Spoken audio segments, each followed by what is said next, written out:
السلام. فإن الحمد لله نحمده ونستعينه ونستغفره ونعوذ بالله من شرور أنفسنا وسيئات أعمالنا من يهده الله فلا مضل له ومن يضلل فلا هادي له وأشهد أن لا إله إلا الله وحده لا شريك له وأشهد أن محمدا عبده ورسوله صلوات الله وسلامه عليه وعلى آله وأصحابه ومن تبعهم بإحسان إلى يوم الدين. أما بعد أعوذ بالله من الشيطان الرجيم يرفع الله الذين آمنوا منكم والذين أوتوا العلم درجات. هو الله الذي أخرجكم من بطون أمهاتكم لا تعلمون شيئا فجعل لكم السمع والأبصار والأفئدة. Hadirin sedang yang dirahmati dan diberkahi oleh Allah Subhanahu wa taala. Malam hari ini tanggal 22 bulan Safar kita kembali bertemu kepada Allah dalam rangka menuntut ilmu. Disebutkan dalam sebuah hadis yang diriwayatkan oleh Al-Bukhari dan Muslim seperti yang telah kita ketahui bersama bahwa orang-orang yang berkumpul untuk berzikir kepada Allah, membaca Al-Quran, mempelajarinya, maka Allah Subhanahu wa taala akan menurunkan kepadanya as-sakinah. Dan Allah Subhanahu wa taala akan memberikan kepadanya rahmat dan Allah Subhanahu wa taala akan menyebut-nyebut mereka di hadapan para malaikat. Hadirin yang dirahmati dan diberkahi oleh Allah. Poin yang ketiga, bahwa orang-orang yang mau menuntut ilmu itu akan disebut oleh Allah Subhanahu wa taala di hadapan para malaikat. Para ulama seluruhnya sepakat bahwa malaikat adalah makhluk yang selalu taat kepada Allah Subhanahu wa taala, tidak bermaksiat kepadanya dan selalu melakukan apa-apa yang menjadi tugasnya. Akan tetapi suatu ketika banyak sekali kejadian-kejadian di mana malaikat itu bertanya-tanya kepada Allah dan seakan-akan malaikat itu ingin keluar dari nasihatnya yang selalu taat kepada Allah.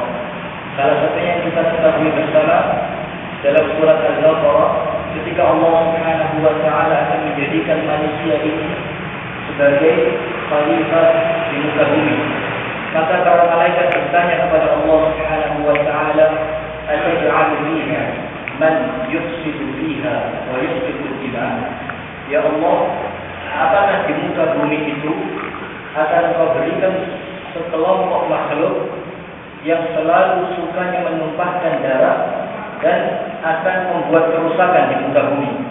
Nah, dari pertanyaan-pertanyaan ini Allah Subhanahu wa taala kemudian mengajarkan kepada Adam berbagai macam ilmu dan kalimat yang ketika Allah Subhanahu wa taala selesai mengajarkannya kepada Adam alaihi salam, maka Allah memanggil para malaikatnya dan menanyakan kepada para malaikat apa yang telah diajarkan oleh Allah kepada Adam alaihi salam. Dan tentu saja malaikat tidak mampu menjawabnya. Maka di situ pertama kali Allah Subhanahu wa taala membanggakan manusia di hadapan para malaikat. Di dalam sebuah hadis yang panjang yang diriwayatkan oleh Imam Muslim dalam kitab sahihnya, Rasulullah sallallahu alaihi wasallam bersabda, "Inna lillahi malaikatan, inna lillahi malakan yatufuna fil turqi yaltabisuna ahla dzikr." Sesungguhnya Allah Subhanahu wa taala memiliki sekelompok malaikat yang tugasnya itu jalan-jalan. Akan tetapi jalan-jalannya ini yaltamisu ahla dzikr. Mereka mencari orang-orang yang sedang berzikir. Berzikir itu macam-macam. Tilawatul Quran, zikrullah, talabul ilm, seperti ini juga termasuk berzikir. Fa'idza wajadu qauman, apabila mereka telah mendapati suatu kaum, sekelompok manusia yang mereka itu hendak berzikir kepada Allah Subhanahu wa taala di tengah jalan mereka, qalu, para malaikat berkata, "Halummu ila hajatikum." Bersegeralah kalian menuju apa yang kalian ingin lakukan. Ila hajatikum. Maksudnya kalau mereka ingin berzikir kepada Allah, ingin menuntut ilmu, maka para malaikat itu memberikan motivasi dan mendorong dengan kata-katanya bersegera. Bersegeralah kalian untuk sampai kepada majelis kalian. Ketika orang-orang tersebut telah sampai di majelisnya dan mereka berzikir kepada Allah, membaca Al-Quran, mempelajari ilmu, maka Allah Subhanahu wa Ta'ala kembali memanggil para malaikatnya. Kemudian ditanya oleh Allah Subhanahu wa Ta'ala, "Ya malaikati, ma yaf'aluna bi-ibadi?" Wahai para malaikatku, apa yang dilakukan oleh hamba-hambaku? Maka para malaikat menjawab Allah Subhanahu wa Ta'ala dengan kata-katanya, "Yusabbihunaka wa yumajjidunaka wa yukabbirunaka." Ya Allah, saat ini mereka sedang bertasbih kepadamu, memuliakanmu, mengagungkanmu, dan bertakbir kepadamu. Nah, padahal sesungguhnya Allah Subhanahu wa Ta'ala lebih mengetahui keadaan kita ini. Akan tetapi seperti poin yang ketiga tadi, Allah Subhanahu wa Ta'ala menyebut-nyebut orang yang berzikir, orang-orang yang menuntut ilmu di hadapan para malaikatnya. Dalam rangka itu Allah Subhanahu wa Ta'ala bertanya kepadanya. Kemudian setelah malaikat yang menjawab seperti itu, Allah Subhanahu wa Ta'ala kembali bertanya, "Ya malaikati, hal ra'awni?" Pernahkah mereka itu melihatku? Jadi orang-orang yang sedang berzikir kepadaku itu kepada Allah, mengagungkanku, mensucikanku, bertakbir kepadaku, bertasbih kepadaku, apakah mereka itu pernah melihatku? Kira-kira kita pernah melihat Allah atau belum? Belum ada orang di dunia ini yang mampu melihat Allah. Kemudian para malaikatnya menjawab, "Wallahi ya Rabbi ma ra'uka." Demi Allah, wahai Tuhanku, sesungguhnya mereka sekalipun belum pernah melihatmu. Kemudian Allah Subhanahu wa Ta'ala mulai membanggakan manusia di hadapan para malaikatnya dengan ucapannya, "Fakaifa law ra'awni?" Wahai para malaikatku, bagaimana sekiranya kalaulah mereka itu pernah melihatku? Maka para malaikatnya menjawab, "Ya Rabbi, law ra'awka la asyaddu minka tasbihan wa takbiran wa tamjidan." Ya Allah, wahai Tuhanku, sekiranya mereka pernah melihatmu, niscaya mereka akan lebih banyak bertasbih kepadamu, lebih banyak bertakbir kepadamu, lebih sering mengagungkan asmamu, dan lebih sering bertakbir kepadamu. Nah, di sini mulai Allah Subhanahu wa Ta'ala membanggakan manusia di hadapan malaikat. Yang tadinya malaikat itu menganggap sebelah mata tentang manusia, saat ini Allah Subhanahu wa Ta'ala mulai membanggakannya dengan ucapannya, "Manusia yang dahulunya engkau remehkan, yang belum pernah melihatku, mereka sudah mampu mencintaiku. Mereka sudah mampu bertasbih kepadaku, bertakbir kepadaku, dan mengagungkan asmaku. Sementara kalian, wahai para malaikat," disebutkan oleh Al-Imam, Al-Imam dalam syarah kitab Sahih Muslim, Al-Imam An-Nawawi dalam syarah Sahih Muslim, bahwa sesungguhnya Allah Subhanahu wa Ta'ala dengan pertanyaan itu ingin mengajukan kepada para malaikat, sesungguhnya Allah ini, manusia ini amat mulia, karena belum pernah melihatku, mereka sudah bisa mencintaiku. Belum pernah sekalipun melihatku, mereka bertasbih kepadaku. Belum pernah sekalipun melihatku, akan tetapi mereka telah mampu bertakbir kepadaku. Sementara para malaikat, apabila mereka itu taat kepada Allah, bertasbih, bertakbir, bertahmid kepada Allah Subhanahu wa Ta'ala, itu dianggap oleh Allah Subhanahu wa Ta'ala sebagai sesuatu yang biasa. Karena malaikat setiap hari melihat Allah dan mendapatkan perintah itu langsung dari Allah. Sementara ini manusia tidak pernah melihat Allah, akan tetapi mereka telah mencintai Allah. Kemudian Allah Subhanahu wa Ta'ala kembali bertanya kepada para malaikatnya, "Ya malaikati, kama yas'aluni?" Apa yang mereka minta kepadaku? Mereka itu berkumpul di majelis itu, apa yang mereka minta? Kemudian para malaikat menjawab Allah Subhanahu wa Ta'ala dengan kata-katanya, "Ya Rabbi, yas'alunaka al-jannah." Ya Allah, mereka meminta syurga kepadamu. Kemudian Allah melanjutkan pertanyaannya, "Ya malaikati, hal ra'awha?" Pernahkah mereka melihat syurga? Maka para malaikat menjawabnya, "Wallahi ya Rabbi, ma ra'awha." Demi Allah ya Tuhanku, sesungguhnya sekalipun mereka belum pernah melihat syurga. Kemudian Allah kembali bertanya, "Fakaifa law ra'awha?" Bagaimana sekiranya kalau mereka pernah melihat syurga? Lalu para malaikat menjawabnya, "Ya Rabbi law ra'awha la ashaddu minha talaban." Ya Allah, kalaulah mereka pernah melihat syurga, niscaya mereka akan lebih lagi meminta syurga kepadanya. Ini yang kedua kalinya Allah Subhanahu wa taala menguji manusia. Yang pertama, belum pernah melihat Allah, akan tetapi sudah cinta dan selalu berzikir kepada Allah. Yang kedua, manusia belum pernah sama sekali melihat syurga, akan tetapi manusia sudah ingin masuk ke dalam syurga. Kemudian Allah Subhanahu wa taala melanjutkan pertanyaannya, "Ya malaikati, fama yasta'idunani?" Mereka itu meminta perlindungan apa kepadamu? Mereka itu meminta perlindungan dari apa terhadapku, padaku? Lalu para malaikat yang menjawabnya, "Ya Rabbi yasta'idunaka 'anil nar." Ya Allah, wahai Tuhanku, mereka meminta perlindungan kepadamu dari neraka. Kemudian Allah Subhanahu wa taala bertanya kepada para malaikatnya, "Hal ra'awha?"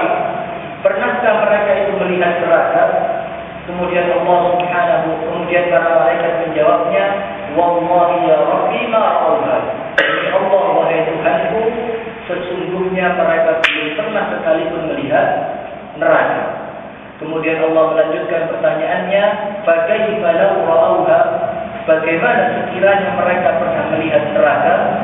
Kemudian para malaikat yang menjawab, "Ya Rabbi law ra'awha la ashaddu minha haraba." Kalaulah mereka pernah melihat neraka, pasti mereka lebih takut dan semakin menjauh dari neraka. Ini yang ketiga kalinya Allah Subhanahu wa taala menguji manusia di hadapan para malaikatnya. Belum pernah melihat neraka, akan tetapi manusia yang beriman kepada Allah sudah meminta perlindungan kepada Allah dari api neraka. Setelah semua ujian ini, perbincangan antara Allah Subhanahu wa taala dengan malaikatnya tentang orang-orang yang menuntut ilmu, di akhir hadis kemudian Allah Subhanahu wa taala berkata kepada para malaikatnya, "Ya malaikati, ishhadu anni ana ghafartu lahum." Wahai para malaikatku, menjadilah saksi, karena sesungguhnya saat ini aku ampuni seluruh dosa mereka.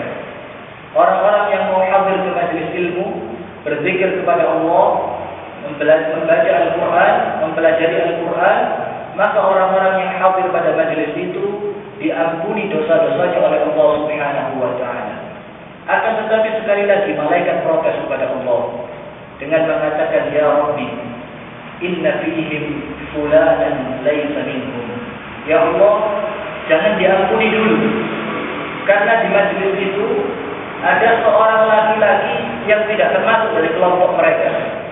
Maksudnya disebutkan oleh Imam An-Nawawi bahwa ada salah seorang dari mereka yang datang, niatnya bukan untuk berzikir kepada Allah, niatnya bukan untuk menuntut ilmu, akan tetapi dengan niatan-niatan yang lainnya, kepengen ketemu si fulan, kepengen mengambil haknya dari si fulan, ada janjian dengan si fulan, maka dia datang di majelis itu bukan untuk berzikir dan menuntut ilmu.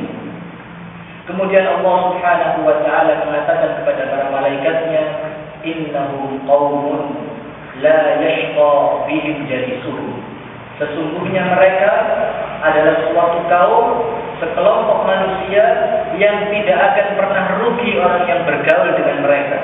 Maksudnya ialah, walaupun datangnya bukan untuk berzikir kepada Allah, datangnya bukan untuk menuntut ilmu, akan tetapi ia duduk dan tenang di majelis itu, dan di waktu itu Allah Subhanahu wa taala mengampuni dosanya ikut diampuni. Di dalam riwayat yang lainnya disebutkan, "Fa'atihim ma sa'alu wa'rihum mimma'u." Aku berikan apa yang mereka minta, yaitu syurga, dan aku lindungi mereka dari apa yang mereka takutkan, yaitu neraka. Inilah keutamaan yang besar bagi orang-orang yang mau datang menghadiri majelis ilmu. Kemudian hadirin yang dirahmati dan diberkahi oleh Allah, ada suatu perkara yang penting mengenai babul ilmu, bab tentang menuntut ilmu. Ada sebuah kata-kata yang baik yang disebutkan oleh Al-Imam Al-Ghazali. Di dalam kitabnya Al-Imam Al-Ghazali mengatakan orang yang menuntut ilmu itu ada tiga. Ada tiga tahapan orang dalam menuntut ilmu.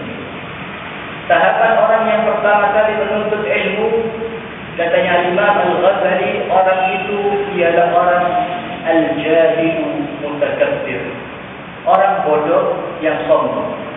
Jadi orang itu kalau pertama kali datang menghadiri majelis ilmu, belajarnya baru sedikit, baru tahu beberapa kitab, baru mendengar beberapa ceramah, akan tetapi dirinya sudah merasa dirinya paling alim, merasa dirinya sudah yang paling pandai, sehingga mudah sekali lisannya ini menyalahkan orang lain, mengatakan yang ini kurang tepat, yang ini tidak ada dasarnya, yang ini seperti ini.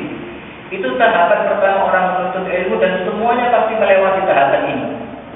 Ketika pertama kali menuntut ilmu akan muncul perasaan sombong, seakan-akan merasa dirinya itu sudah paling alim. Sehingga Imam Al-Ghazali mengatakan, maka penuntut ilmu jangan berhenti pada level ini. Kalau dia berhenti sampai di sini, ini sebabnya fatal. Karena apa? Ilmunya belum sempurna, ilmunya belum cukup, akan tetapi ia seakan-akan sudah menjadi mufti. Ini boleh, ini dilarang, ada haram, ada halal. Itu tidak boleh. Maka kata Imam Al-Ghazali, maka tingkatkan kepada tingkatan yang kedua. Yang kedua, yaitu ketika orang semakin menambah ilmunya, semakin membaca kitabnya, semakin banyak menghadiri majelis-majelis ilmu, maka pada tingkatan yang kedua ini, orang disebutkan oleh Imam Al-Ghazali sebagai talibul ilmi, rajulun alimun mutahayyir, seorang yang berilmu akan tetapi dia mulai bingung. Itu level kedua ketika orang itu belajar ilmu, terutama ilmu agama. Disebutkan kenapa ia mulai bingung? Karena ia mulai mendapati berbagai macam dasar, berbagai macam dalil yang tidak sedikit dari dalil-dalil ini yang bertentangan. Sehingga ia mulai sadar, oh ternyata yang begini boleh, dan yang begini juga tidak salah. Yang ternyata yang seperti ini dilakukan oleh Rasulullah, dan ternyata yang seperti ini juga tidak dilarang. Nah, pada tahapan yang kedua ini ia akan mulai bingung. Terus yang benar yang mana? Kita merasakan yang seperti itu. Tanya ke sini jawabannya boleh. Tanya yang lainnya bilang tidak boleh. Tanya ke sana bilang hadza sunnah. Tanya ke sana bilang hadza bid'ah. Banyak seperti itu, dan kita akan melewati level itu. Orang mulai bingung. Karena apa? Ilmunya sudah mulai bertambah. Dalil-dalil yang pernah ia dengar sudah mulai bertambah. Sehingga ia akan mulai berhati-hati. Tidak mudah untuk menghukumi sesuatu. Karena ia khawatir, jangan-jangan saya mengatakan seperti ini, ternyata nanti ada dalil yang menyelisihi. Jadi orang pada tahapan kedua ini bingung, kemudian ia akan berhati-hati. Nah, kemudian disebutkan oleh Imam Al-Ghazali, jangan berhenti. Tingkatkan kepada tingkatan yang terakhir, tingkatan yang ketiga. Ilmunya semakin banyak, semakin sering menghadiri majelis ilmu, semakin istiqamah, semakin mumpuni, dan ilmunya sempurna. Di level yang ketiga ini, Al-Imam Al-Ghazali mengatakan bahwa rajulun alimun mutawadhi'. Ketika orang sampai pada level yang ketiga, dia akan menjadi seorang laki-laki yang benar-benar alim, dan yang terpenting mutawadhi', bersifat tawadhu, rendah hati. Karena apa? Ilmunya sudah mulai penuh. Sehingga semakin penuh ilmu orang yang ada di otaknya itu, dia akan semakin merasa ternyata yang saya ketahui ini baru sedikit. Yang saya tidak tahu itu jauh lebih banyak. Itu pada level yang ketiga. Bayangkan, level yang ketiga saja disebutkan oleh Imam Al-Ghazali, orang itu akan merasa dirinya itu kecil. Karena ternyata ilmu yang ia ketahui itu tidak ada ujung jari dibanding ilmunya Allah Subhanahu wa Ta'ala yang ada di alam semesta ini. Sehingga orang pada level yang ketiga ini disebutkan alimun mutawadhi', orang berilmu, orang yang memiliki ilmu, ilmunya sudah cukup, dan yang terpenting rendah hati. Nah, tingkatan yang ketiga ini, alimun mutawadhi', seorang alim yang rendah hati, itulah yang diberi gelar oleh Allah Subhanahu wa taala dengan kata-kata al-alim rabbani. Orang alim yang benar-benar rabbani. Rabbani itu maksudnya apa? Ilmunya itu sesuai dengan apa yang diinginkan dan diharapkan oleh Allah Subhanahu wa taala. Nah, sekarang kita sering mendapat contoh dari Al-Imam Asy-Syafi'i dan Al-Imam Malik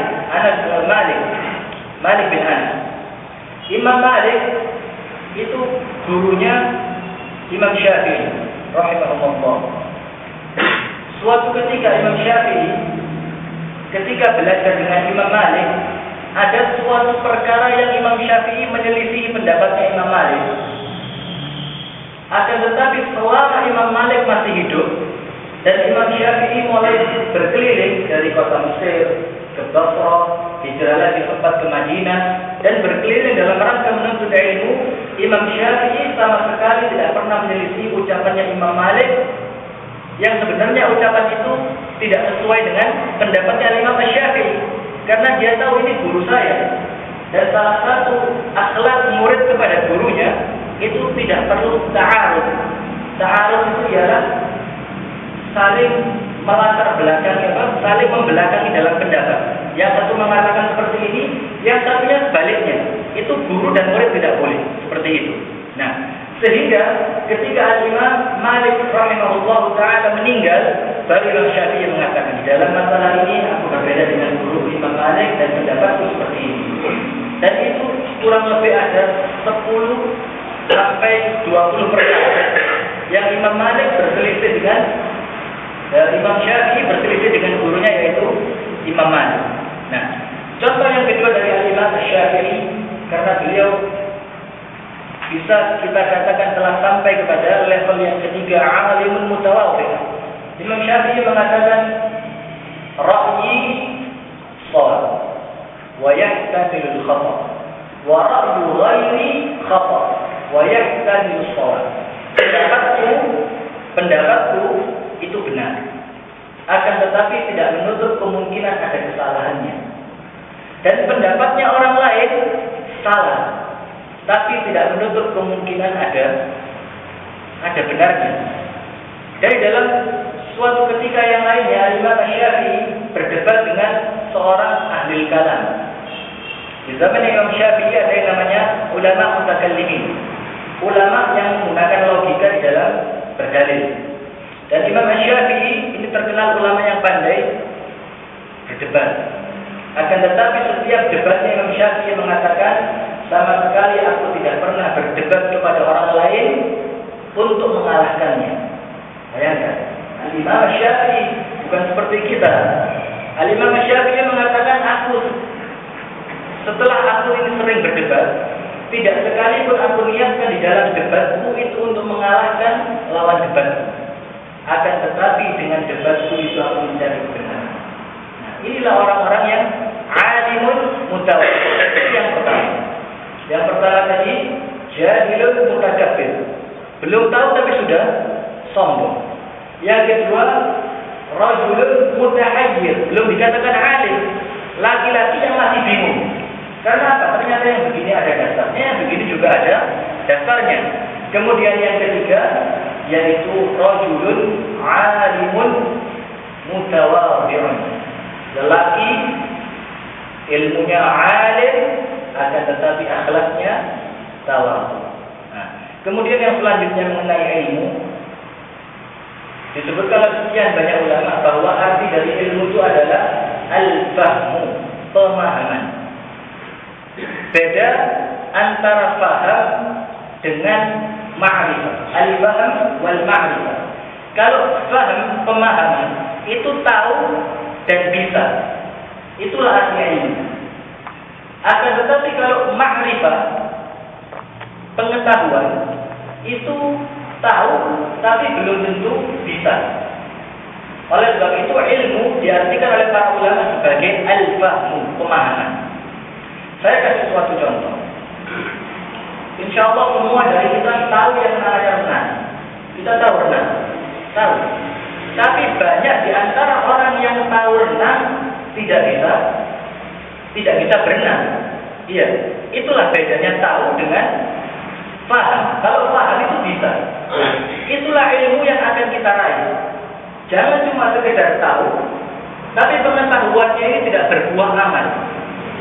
Karena ilmu yang kita cari adalah ilmu yang membuahkan suatu amal. Saya kasih suatu contoh. Rasulullah SAW bersabda, "Kalimatani khafifatani 'ala al-lisani, thaqilatani fil mizan, habibatani ila ar-Rahman.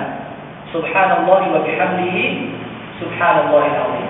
Ada dua kalimat yang mudah diucapkan, pahalanya berat, timbangan pahalanya itu sangat berat dan sangat dicintai oleh Allah Subhanahu wa taala. Kalimat itu ialah subhanallah wa bihamdihi, subhanallahil azim. Banyak yang tahu, tapi siapa yang paham? Kalau dia paham, dia akan mengamalkannya. Kalau tahu, mungkin anak TK juga tahu, diajari sama gurunya. Subhanallah wa bihamdihi, subhanallahil azim. Tapi mana orang yang ketika sedang beraktivitas dia mengucapkan subhanallah wa bihamdihi, subhanallahil azim. Itulah namanya ilmu. Sehingga beda orang yang berilmu dengan orang yang tahu. Kalau orang yang berilmu, ilmunya akan tampak dari perbuatannya. Ilmunya akan tampak dari ucapannya. Ilmunya akan tampak dari pergaulannya. Ilmunya akan tampak di dalam kegiatannya sehari-hari. Beda dengan orang yang asal tahu. Nah, itu yang kedua mengenai al-ilmu. Kemudian yang ketiga, Imam Asy-Syafi'i mengatakan al-ilmu bis-suduri la bis-sudur. Ilmu itu adanya di dalam hati. La bis-sudur, bukan di dalam tulisan, kertas. Maksudnya apa? Al-Imam Asy-Syafi'i mengatakan ini al-ilmu bis-suduri la bis-sudur. Ketika ilmu itu telah masuk ke dalam hati, maka hati ini akan memberikan pengaruhnya kepada anggota badan. Akan tetapi kalau ilmu kita cuma di kitab-kitab, ilmu kita cuma sekedar ditulis, ilmu kita sekedar dihafal, ini tidak ada bedanya dengan orang yang sekedar tahu, bukan orang yang berilmu.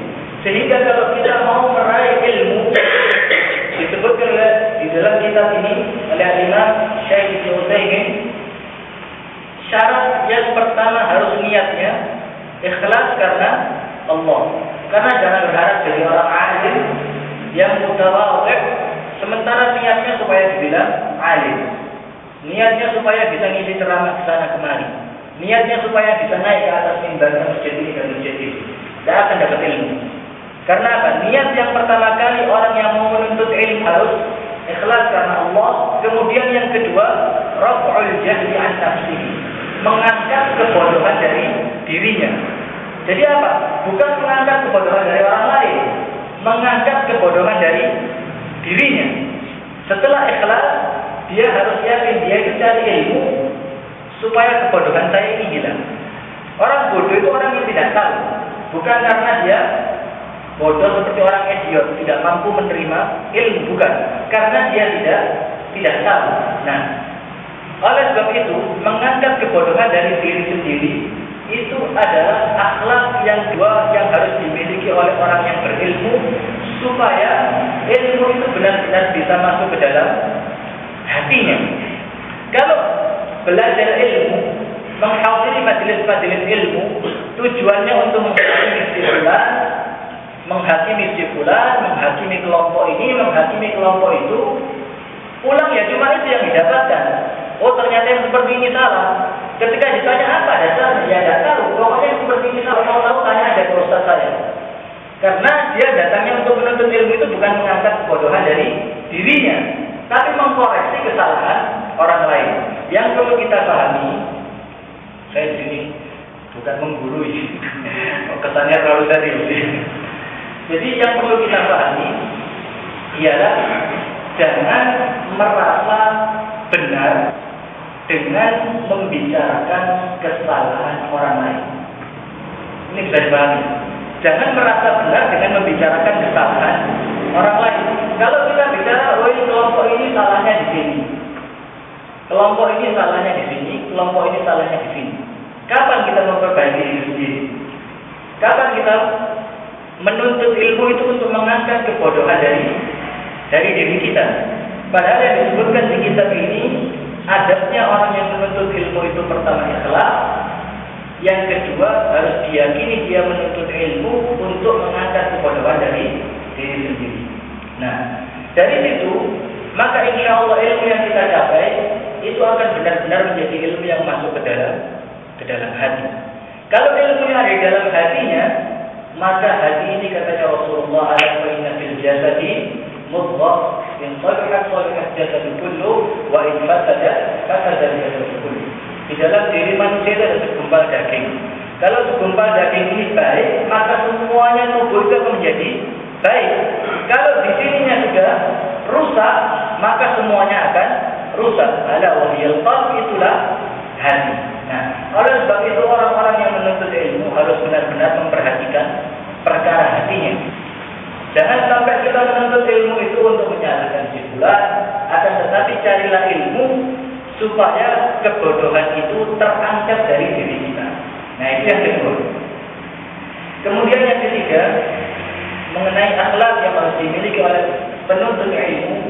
Dia menuntut ilmu dengan tujuan daf'i syariatillah, untuk menjaga dan membentengi syariatnya Allah Subhanahu wa ta'ala.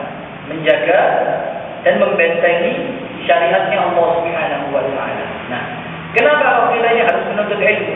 Disebutkan dalam Al-Quran, kalau ada sekelompok manusia pergi berjihad, jangan semuanya, ya, sisakan sebagian dari mereka untuk menuntut ilmu, supaya yang sebagian ini nanti bisa memberikan peringatan ketika orang-orang yang jihad itu pulang. Bayangkan, jihad saja itu bisa jadi tidak wajib kalau di antara mereka ada orang-orang yang belum menuntut ilmu. Karena apa? Kalau semuanya pergi berjihad, bisa jadi menang. Tapi setelah menang mau apa kalau tidak ada yang berilmu? Mau diapakan negeri-negeri yang kita buka itu kalau kita tidak punya ilmu? Sehingga disebutkan oleh Allah, sisakan sebagian dari mereka untuk menuntut ilmu, liyunziru qaumahum idza raja'u ilaihim.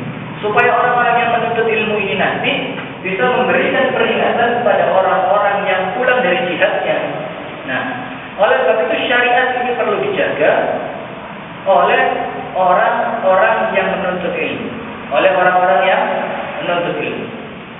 Kemudian ada suatu kisah antara Ali bin Abi Thalib radhiyallahu taala anhu dengan Umar bin Khattab radhiyallahu taala anhu. Suatu ketika Umar bin Khattab radhiyallahu taala anhu bertanya kepada Ali bin Abi Thalib dalam riwayat Muslim yang sahih, "Inna qad arafna subhanallah wa la ilaha illallah. Fama alhamdulillah." Ya Ali, kami ini telah tahu ucapan subhanallah, mengerti. Dan juga kami telah tahu ucapan la ilaha illallah dan mengerti. Fama alhamdulillah. Kemudian apa itu alhamdulillah? Bayangkan, yang tua bertanya kepada yang muda. Senior mana? Ali bin Abi Thalib dengan Umar bin Khattab radhiyallahu taala anhu. Jelas lebih senior Umar bin Khattab radhiyallahu taala anhu. Nah, akan tetapi Umar bin Khattab radhiyallahu taala anhu tidak pernah malu bertanya kepada Ali bin Abi Thalib untuk menjaga syariat. Maksudnya apa? Kalau saya tidak tahu suatu ilmu tentang agama Allah, maka tentu saya tidak akan bisa mengajarkannya kepada orang lain yang tidak tahu. Sehingga Umar bin Khattab radhiyallahu taala anhu bertanya kepada Ali bin Abi Thalib, dan oleh Ali bin Abi Thalib dijawab dengan kata-katanya, "Falhamdulillah kalimatun ahabbaha Allah wa radiha wa ahabba an tuqala." Alhamdulillah ialah ucapan yang dicintai oleh Allah, diridhai oleh Allah, dan Allah Subhanahu wa taala suka kalau ucapan alhamdulillah itu diucapkan oleh hambanya, wa hiya kalimatu kulli syakir, dan itu ialah ucapan setiap orang-orang yang bersyukur. Nah, Maksud saya membawakan kisah ini adalah bertanya kepada orang lain yang mengerti, bertanya kepada orang lain yang mengerti, dalam rangka supaya kita ini bisa mengajarkannya kepada orang lain, dan akhirnya ilmu agama yang merupakan syariat Allah ini bisa tersebar. Jangan pernah malu, dimanapun, dengan siapapun, kapanpun, besar atau kecil orang yang kita tanya. Karena tujuan kita menuntut ilmu itu untuk menjaga supaya syariatnya Allah Subhanahu wa Ta'ala ini tetap terjaga, untuk membentengi syariatnya Allah Subhanahu wa Ta'ala dari orang-orang yang hendak merusaknya. Kemudian yang keempat, dan ini yang terpenting, yang dalam ini yaitu rohabah sadri fi masailil khilaf. Ini pembukaan saya di awal tadi itu untuk menuju pada yang keempat ini, yaitu rohabah sadri. Rohabah sadri itu artinya ialah lapang dada fi masailil khilaf, di dalam masalah-masalah khilaf. Sekarang saya mau jelaskan mana yang khilaf, mana yang bukan khilaf, biar kita tahu, bisa membedakan. Sekarang kan sedikit-sedikit dibilang itu khilafiyah yang harus diomongkan. Itu khilaf. Sekarang biar kita tahu. Khilafiyah itu artinya ialah, ini bisa kita lihat di kitabnya Ibnu Taimiyah, Raf'ul Malam an A'immatil A'lam. Jadi akan membicarakan ulama-ulama terhadap kesalahan-kesalahan mereka, itu kitab Ibnu Taimiyah. Jadi khilafiyah itu ialah masalah dalam satu perkara ada dua jawaban yang berbeda. Dalam satu masalah ada dua jawaban yang berbeda atau lebih, dan di tiap-tiap jawaban ini masing-masing punya dasar yang kuat. Itu namanya khilafiyah. Contohnya yang mudah apa? Contohnya yang mudah.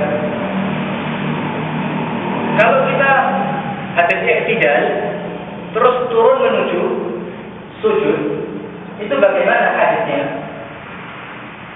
Hadisnya ada dua. Dua-duanya sahih. Cuma sekarang yang menjadi masalah, ada ulama mutaakhirin yang mengatakan salah satunya lebih sahih dibandingkan yang lainnya. Padahal secara ilmu hadis, dua-duanya itu adalah hadis yang sahih.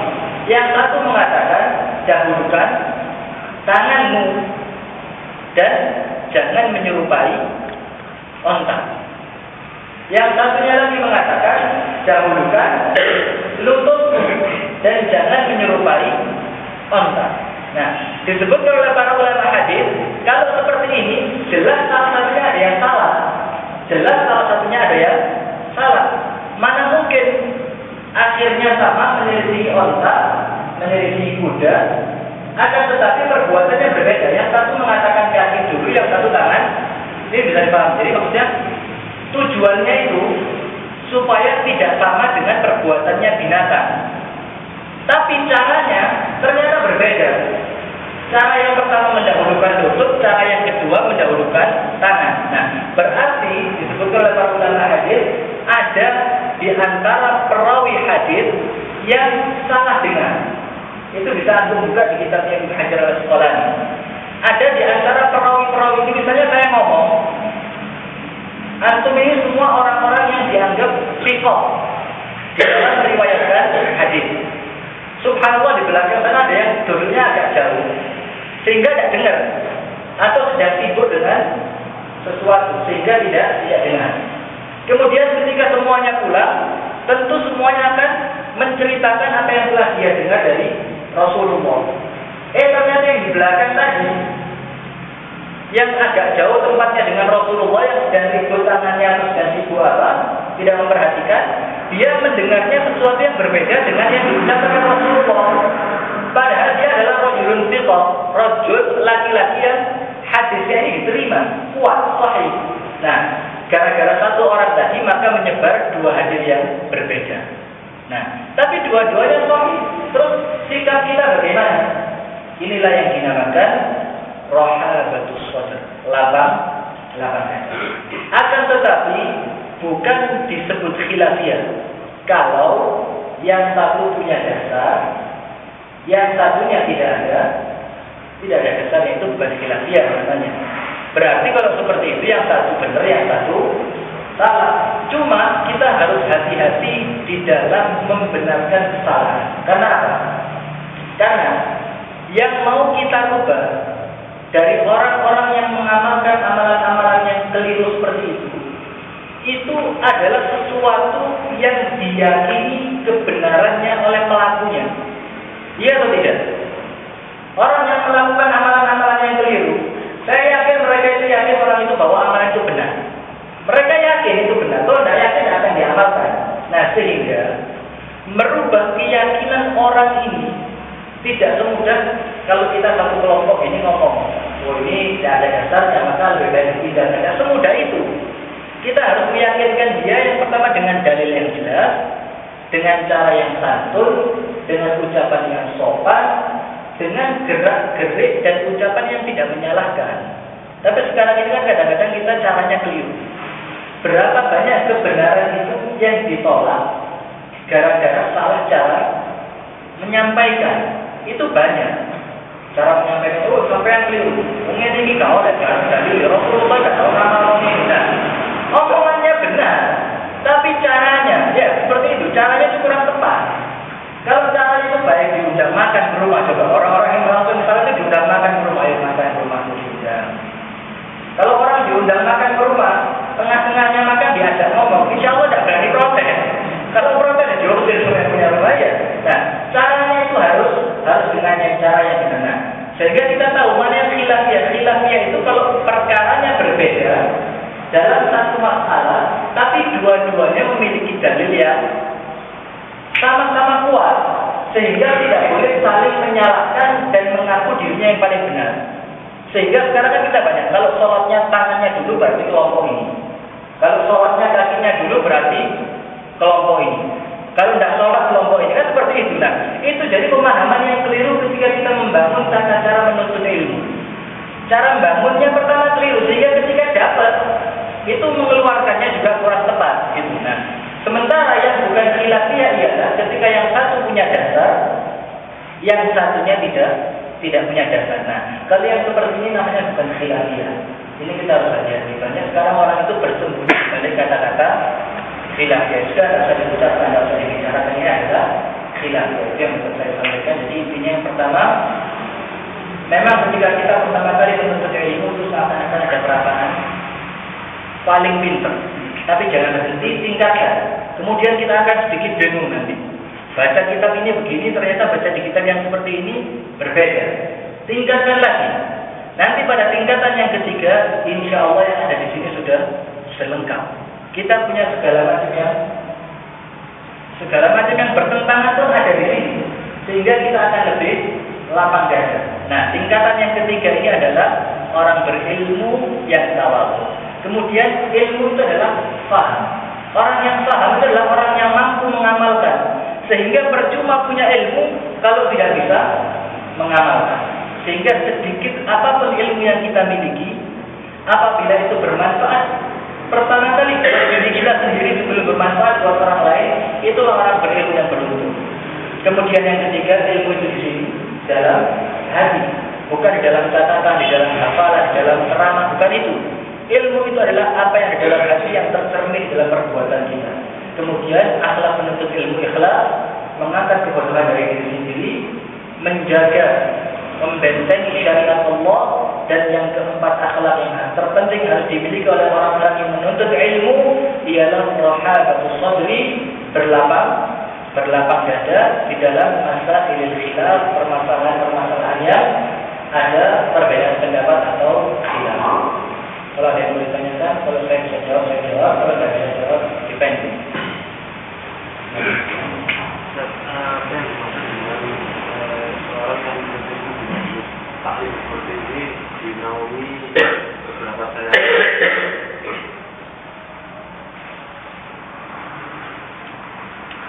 Ada sebuah hadis yang menyatakan bahwa orang-orang yang menuntut ilmu itu dinaungi oleh para malaikat dari bumi tembus ke langit, dan seluruhnya mengepakkan sayapnya untuk menaungi orang-orang yang menuntut ilmu.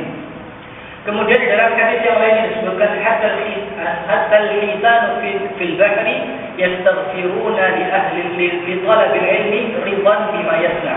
Dan jangankan para malaikat, hiu, ikan yang ada di dalam air, di dalam lautan, itu memintakan ampun kepada orang-orang yang menuntut ilmu. Itu maksudnya apa? Menutupkan sayapnya, menaungkan sayapnya, memintakan ampun, menyebut-nyebutnya. Jawabannya ialah di akhir hadis. Ridwan bima yasna. Karena mereka ridho dengan apa yang mereka perbuat. Maksudnya mereka ridho ini ikan-ikan di lautan, para malaikat itu suka dengan apa yang kita lakukan. Sehingga mengepakkan sayapnya, menaungkan sayapnya itu adalah dalam bahasa Arab disebut dengan kinayah. Kinayah itu ialah kiasan. Kiasan yang jawabannya ialah karena mereka ridho, mereka suka dengan yang kita perbuat, sehingga mereka menaungi orang-orang yang menuntut ilmu, ikan-ikan yang ada di air memintakan ampun kepada Allah bagi orang-orang yang menuntut ilmu. Wallahu a'lam bishawab.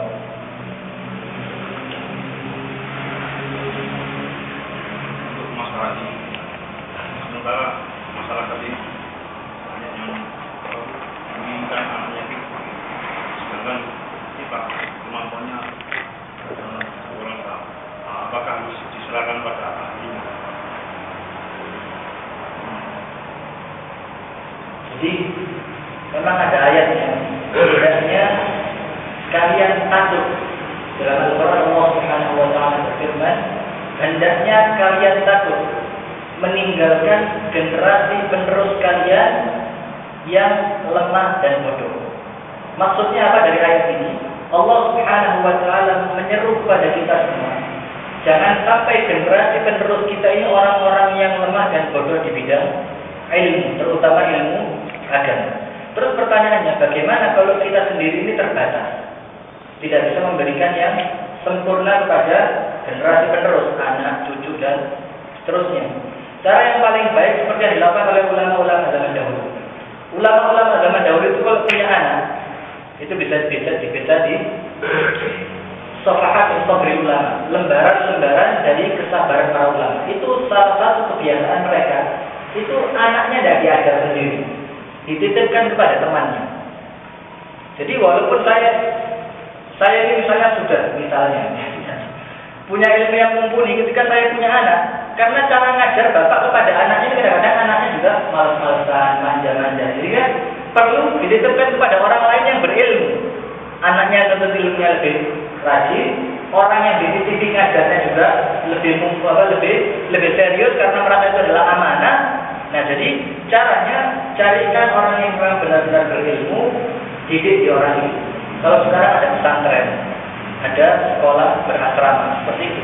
Cari memang yang benar-benar sesuai dengan manhaj Ahlussunnah wal Jamaah. Kalau kita memang yakin yang benar, masukkan ke situ.